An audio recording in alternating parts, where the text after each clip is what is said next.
بسم الله الرحمن الرحيم. السلام عليكم ورحمة الله وبركاته. هبين ونكسن ميل كستو جوجتان وهبين أحد بحيث سجال لباتنك بيش سبتمبر سنة كلبة كون لباتني أفر كسر وده برنامج كهبينمو كأن هبينمو حتكون مغلدون تنورك جدا بريقة دحيك ويكون قيمة إسرائيل كجيسة جودها يمن حزب الله 100 دورة هجان عصب معلومات إذا كم مغلدون تان Norway waxay xirtay nin Hindi ah oo haysta dhalashada dalkaas oo la sheegay inuu yahay basaas u shaqeynaya Israel kana qayb qaatay shirkadii ka iibisay ururka Xisbullah qalabyadii nidaamkii isgaarsiinta ee la qarxiyay. Faahfaahin ayaad ka maqli doontaan iyo gabagabada oo idin siin doono xaqiiqooyinka la yaab kale ee ka jira marinka Gaza iyo awoodda aadan malaysan karin ee Hamas. Waana arkay kadib markii ay Israel ay maalin ka hor ku dishay hogaamiyihii ugu sareeyay Xisbullah Hassan Nasrullah Beirut. maxay tahay waxyaabahaas baaritaan guud iyo waxyaabihii aan ka arkay duulaanka ka socda Lebanon iyo kala duwanaanshaha u dhaxeeya Lebanon weerarada ka geysanaysa Israel iyo marinka Gaza iyo waxyaabaha labada urur bay ku kala duwan yihiin ayaad macluumaad aan filayo inay wax badan kugu soo kordhin doonaan ka maqli doontaan. aan soo ku horeeyay Israel ayaa duqeymo ka geysatay magaalooyinka ay maamulaan Xuutiyiinta ee gudaha dalka Yemen iyagoo beegsaday garoonka diyaaradaha ee Ras Ciise iyo dekedda Xudayda. Xuutiyiinta ayaa war-saxaafadeeda soo saareen ku sheegay inay baneeyeen inta badan haamaha shidaalka ee dekedda Xudayda ka hor weerarka balse muuqaalo laga soo bandhigay weerarka ayaa muujinaya dab weyn oo qabsaday dekedda Xudayda taasoo muujinaysa suurtagalnimada khasaare dekeddan ka soo gaaray weerarkii labaad oo Israel ka geysatay tan iyo 7 Oktoobar markii u dambeysay Israel ayaa weerartay July. weerarada Israel ee gudaha Yemen ayaa markale u muuqda kuwa ku dhisan curyaamin dhaqaale tan oo loo qaadan karo inaysan Israel haysan sirdoon dhab ah oo gaarsiin kara inay beegsato saldhigyada iyo xubnaha muhiimka ah ee Xuutiyiinta si ka duwan Lebanon oo ay ka geysanayso weerar sirdoon saxa lagu burburiyay qaab dhismeedkii hoggaanka Xisbullah. Israel oo soo saaray war-saxaafadeed ayaa sheegtay duqeynta ay ka geysteen gudaha Yemen in ay iska kaashadeen Mareykanka balse howlgalku wuxuu ahaa sida ay sheegeen howlgal kaliya ay fulisay Israel. war-saxaafadeed kala baahiyay ayaa lagu sheegay fariintayadan u diray Iran ma aha in ay ka jawaabto sababtoo ah waxay la kulmi doontaa wax ka badan sida ay u malaynayso taasi oo muuqda in Iran la cabsi gelinayo. si la mid ah Netanyahu ayaa isna hadlay oo sheegay inay tani dignin u tahay Iran. dhinaca kale tan wararka ka bixin Netanyahu ayaa dowladiisa wuxuu ku soo daray Godin Sar oo ka mid ah wasiiradii hore ee Israel. Godin Sar waa xagjir kale oo midigta fog kaasoo dhawaanahanba la filayay inuu qabto wasiirka difaaca balse mar dambe ay wuxuu sheegay inuu joojiyay raadinta jagadaas sabab la xiriira duulaanka cusub ee Israel ay ku qaaday Lebanon. balse hadda wuxuu ku soo biiray xukuumadda Netanyahu mana ahan wasiir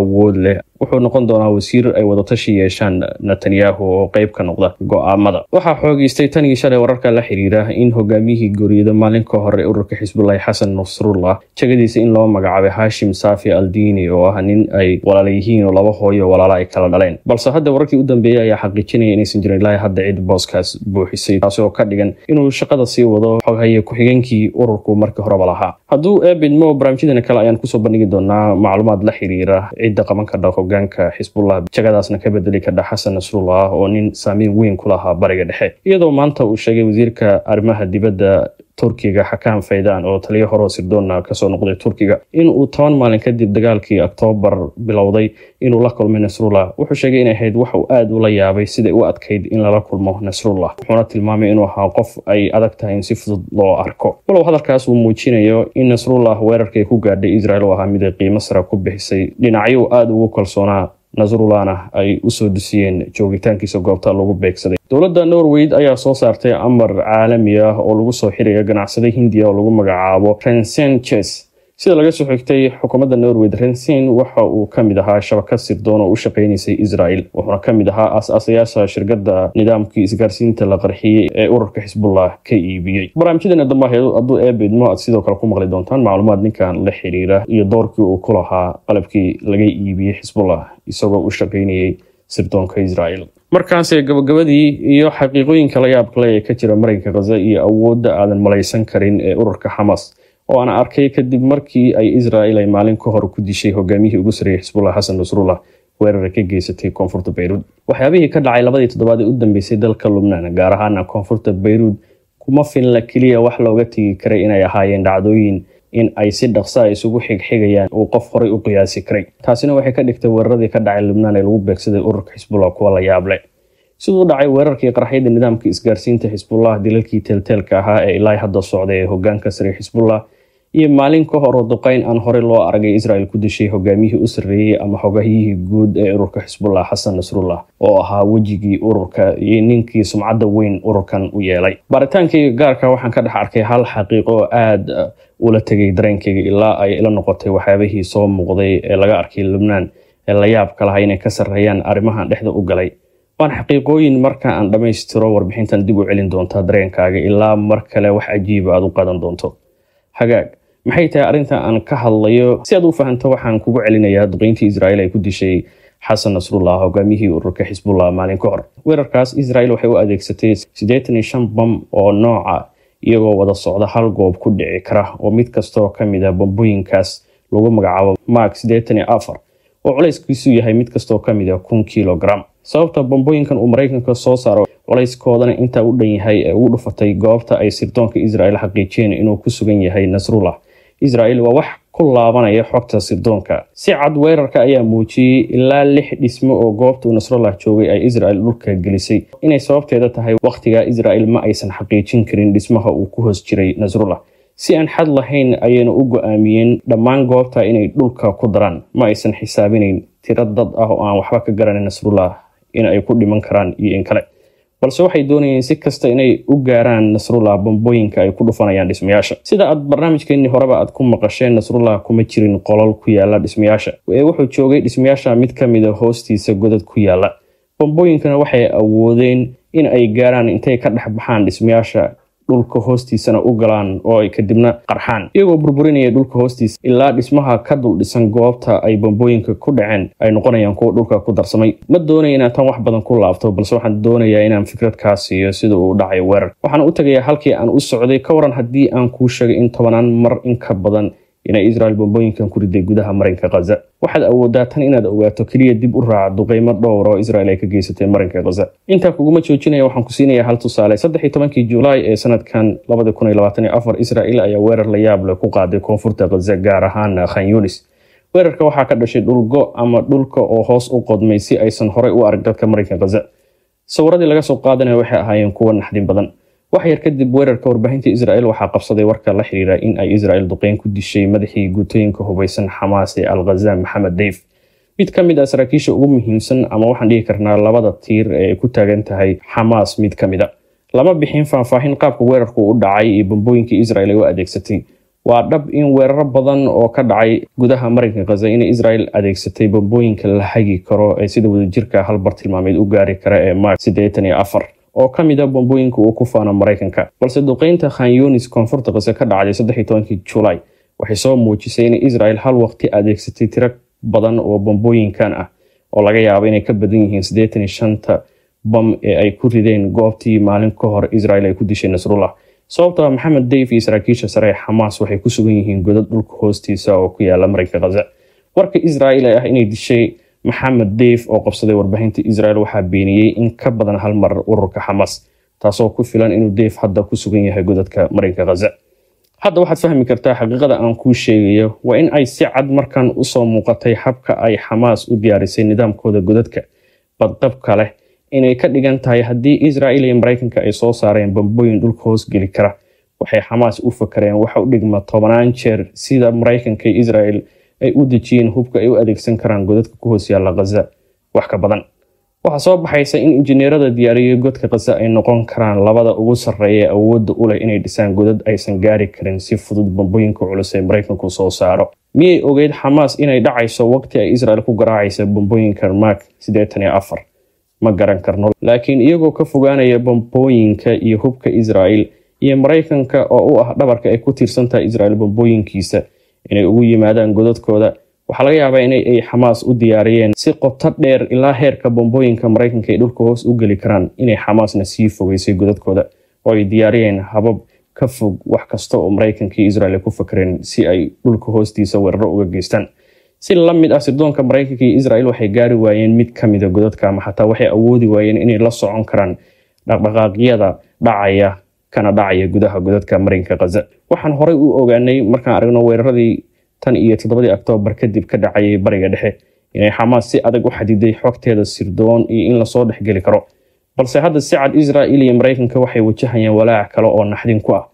waa in haddii ay xitaa helaan sirdoon la mid ah midka ay ku gaareen hogaamiyaha xisbullah waa inay dib ugu laabtaan warshadahooda bombooyinka soo saara si ay u helaan bom gaari kara godadka xamaas ee ku hoos yaalla marinka Gaza. Tani intee ku qaadan kartaa Mareykanka iyo Israel inay sameeyaan? Ma aha hadda wax si dhaqso loo sheegi karo. Maxaase arrintan kugu sheegay?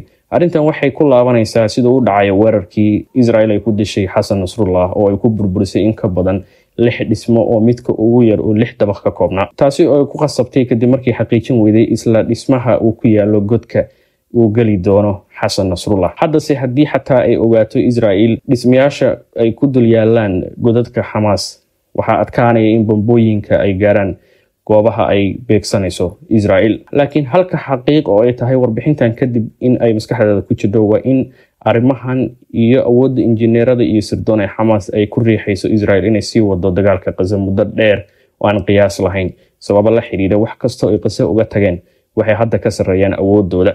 sababtoo ah sida ay u fog yihiin godadka Gaza waxaa kaloo Israel ka fog in ay guul ka gaarto dagaalka muddada sanadka ku dhow ka socda marinka Gaza. In godadka la gaaro iyo guul dhammaystiran oo Israel ka hesho dagaalka ayaana ah laba xaalad oo isku xiran. Waxaa kaloo jira xaqiiq kale oo aad hadda warbixintan ku ogaanaysid. Waa sababta Israel markii ay gashay Gaza ay u bilowday inay gudaha u gasho isbitaalada iyo iskoolada marinka Gaza. Waxaan ogeyn waxa ay ciidanka Israel ka sameeyeen isbitaalka ugu weyn marinka Gaza ee Al-Shifa. Kaaw ay muddo dheer ku jireen markii ay galayeenna ay ku sheegeen inuu yahay isbitaal ay ku hoos yaalaan xafiisyada iyo xarumaha Xamaas. Si la mid ah isbitaallo kale, iskoolo iyo dhammaan dhismayaasha Gaza ayay Israel gashay iyadoo qodaysa raadinaysana inay ku yaalaan godadka Xamaas. Weli ma isweydiisay sababta ay sidaa u sameynayso Israel? Dabcan qaarkiin si qoto dheer ayay tan uga fakareen, waqti dheerna way isweydiiyeen. Waxaan ku arkay duulaanka Israel ay ku qaaday Lubnaan arrimo inaga siin kara isweydiintan aan soo sheegay fikrad. Waana in markii 2006 ee qaramada midoobay ay dhexdhexaadisay Israel iyo ururka Xisbullah kadib dagaalkii socday 34 maalin oo aysan wax natiijo ka helin Israel inuu jiray heshiis ay qaramada midoobay garwadeen ka ahayd oo labada dhinac Israel iyo Xisbullah ay ku ogolaadeen in iska horimaad kasta ama dagaal kasta oo ay galaan ay mamnuuc ka tahay inay duqeeyaan ama weerar ka geystaan goobaha rayidka dhismayaasha iskoolada iyo isbitaalada.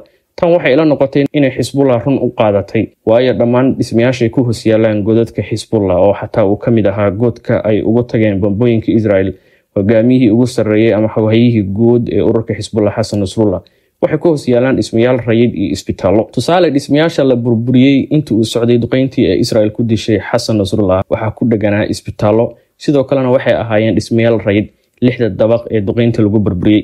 maadaama ay Israel si ka duwan Xamaas tan iyo 2006 helaysay dhaqdhaqaaqa iyo istiraatiijiyadda ururka Xisbullah iyadoo adeegsanaysa sirdoonkeeda waxa dhici karta inay waqti horeba ogeyd Israel in hoggaanka Xisbullah ay ku nool yihiin godad ku hoos yaala dhismayaasha rayidka iyadoo Israel isla xogta ka duuleysa waa tan suurgal ka dhigaysa in mid kamid ah sababaha ku qasabtay maalintii u horeysay ay Gaza gudaha u galeenba inay duulaan ku qaadaan isbitaalada iyo goobaha kale ee rayidka balse si kalsooni leh Xamaas ayaa goob walba oo Israel ku sheegtay in ay ka baadi goobayso godadka Gaza waxay u beeninayeen inay Xamaas degan yihiin ama ay ku hoos yaalaan dhismayaal rayid isbitaalada iyo iskoolada intaba waana tan dhalisay in goob walba Israel ku hungoodo oo fadeexad sirdoon iyo ceeb ay kala soo tagto iyadoo dunidu dhan ay arkaysay sida ay Israel ugu ceebowday gelitaankii isbitaalkii ugu weynaa marinka Gaza burbur xoog leh ay u geysatay iyadoo muddo dheerna warbaahinta iyo dunidana u soo bandhigaysay in isbitaalka hoostiisa uu yahay xarunta ugu weyn ee Xamaas ay ku leedahay marinka Gaza balse uma baahna hadda inaan ku xasuusiyo waxa Israel halkaas kala soo tagtay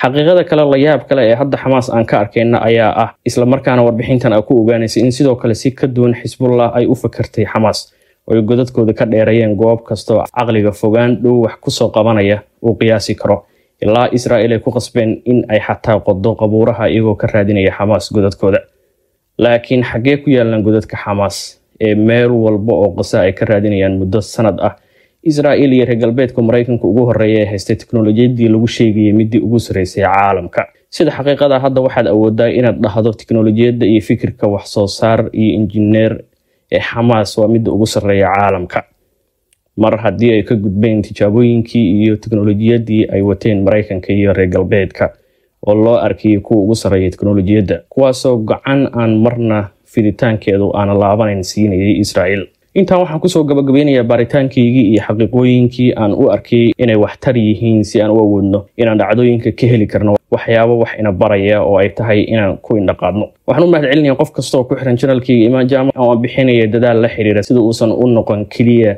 mid aad u soo doonato wararka ee sidoo kale mid aad ka heli kartid baaritaano iyo xaqooyin awoodi kara in fikirkaaga ay wax ku biiriyaan kuna sahlaya si un hab qoto dheer inaad u daraasaysid dhacdooyinka caalamka ka dhacaya. barnaamijka habeenimona intaas ayuu nagu eegay hadduu eebid maintaynu barnaamijyada xiga ku kulmi doono. waxaad dhacdooyinka iyo warbixinada isla xilliga ay dhacayaan aad kala socon kartaa barahiga Facebook iyo Telegram waad Imaan Jaamac ku heli kadib. sidaas iyo amaan Allah.